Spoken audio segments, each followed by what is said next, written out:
आज देश की पार्लियामेंट में गाली दी जा रही है और बीजेपी सिर्फ उसको नोटिस देती है, लव लेटर देती है। अगर यही बात कोई आपके बारे में करता तो क्या होता आज इस देश में? खामोशी इसलिए है क्योंकि गाली मुसलमान को दी जा रही है। एक दिन आएगा जब भारत की पार्लियामेंट में किसी मुसलमान का मॉब लिंचिंग हो जाएगा। इस्लाम को गाली दो और प्राइम मिनिस्टर सीएम मिनिस्टर बन जाओ। फिर हम देखते हैं कि भारत की पार्लियामेंट में एक बीजेपी का एमपी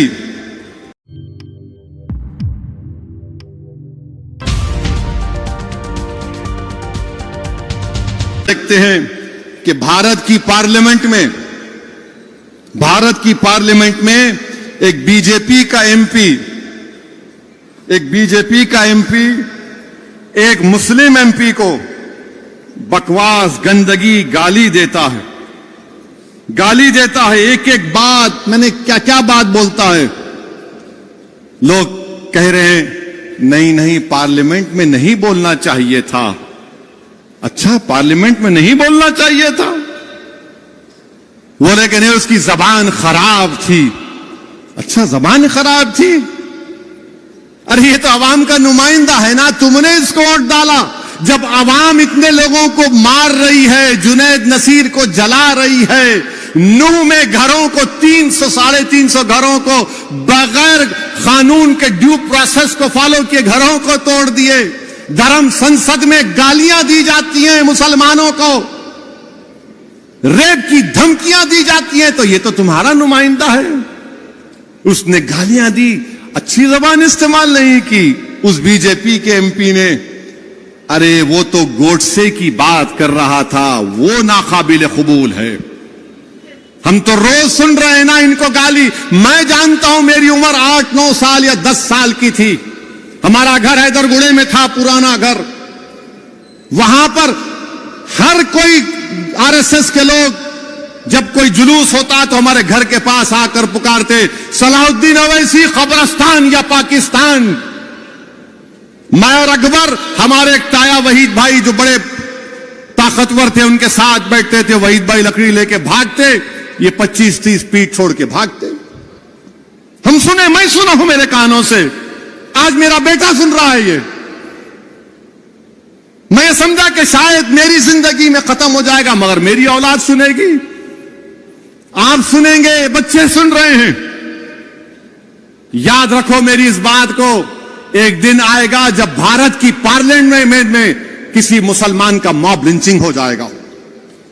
वो दिन दूर नहीं है, अब वो दिन दूर नहीं है।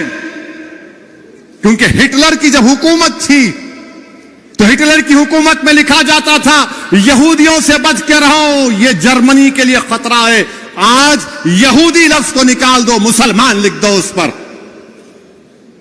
हमारे देश के वजीर आजम, कहां गया आपका सबका साथ, सबका विकास, सबका विश्वास? अरे नरेंद्र मोदी जी, जो आपके एमपी ने मुसलमानों के बारे में जो बकवास बकी है, मेरी आपसे गुजारिश है कि उसका चैलेंज करके आप अरब ममालिक के अपने हुक्मरानों को भिजा दो, या हबीबी इस तरह का हम इससे सलूक करते देखो मुसलमानों से, बुझाओ।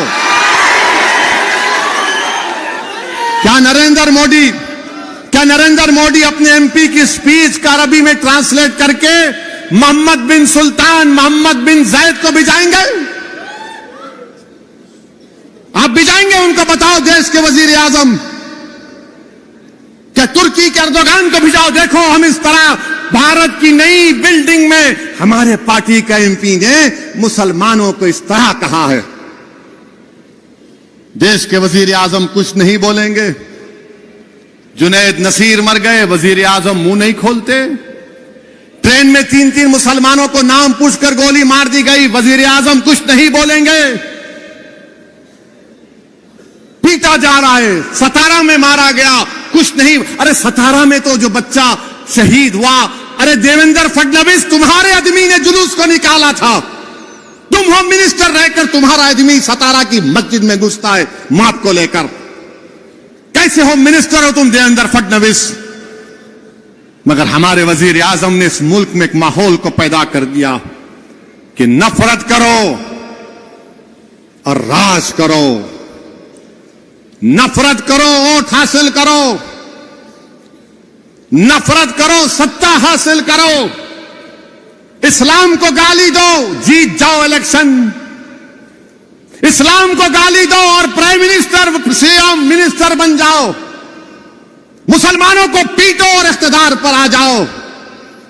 अरे कब तक चलेगा नफरत? ये याद रखो, ये नफरत खत्म अगर नहीं हुआ, ये जो आग लगा रहे नफरत की आग, याद रखो ये नफरत की आग में सब आ जाएंगे। हम मरने से कभी नहीं डरे, ना कभी डरेंगे इंशाअल्लाह ताला। हम अल्लाह के नाम पर जीते और अल्लाह के नाम पर मरने वालों का नाम मुसलमान है। मगर इस मुल्क का क्या होगा, इस देश का क्या होगा जिसको हमने अपने खून पसीने से सींचा, जिसको अल्लामा फजल खैराबादी ने अपनी कुर्बानियों से आजाद किया। इस मुल्क को आजाद कराने के लिए हमारे उलमाए कराम ने जिहाद का फतवा दिया। मौलवी अलाउद्दीन, मौलवी इस्माइल काला पानी की सजा काटे, मगर आज देश की पार्लियामेंट में गाली दी जा रही है और बीजेपी सिर्फ उसको नोटिस देती है, लव लेटर देती है। मैं पूछना चाहता हूं देश के प्रधानमंत्री, अगर यही बात कोई आपके बारे में करता तो क्या होता इस देश में? बोलो वजीर आजम, अगर कोई ये अनाप शनाप गंदगी आपके बारे में कोई बोल देता तो क्या करते आप? आपकी पार्टी के लोग बन मनाते, बोलने वाले के घर को जला देते। खामोशी इसलिए है क्योंकि गाली मुसलमान को दी जा रही है, सन्नाटा इसलिए है क्योंकि मुसलमान मर रहा है। फिलहाल इस वीडियो में इतना ही दोस्तों। आपसे निवेदन है कि आप हमारे चैनल को सब्सक्राइब जरूर कीजिएगा ताकि आपको वो खबरें पहुंचती रहें जिनको गोदी मीडिया नहीं दिखाता है, वो हम आप तक पहुंचाने की कोशिश करते हैं। फिलहाल इस वीडियो में इतना ही, हमें दीजिए इजाजत। आगे फिर मुलाकात होगी आपसे किसी ऐसी खबर के साथ। तब तक के लिए जय हिंद, धन्यवाद।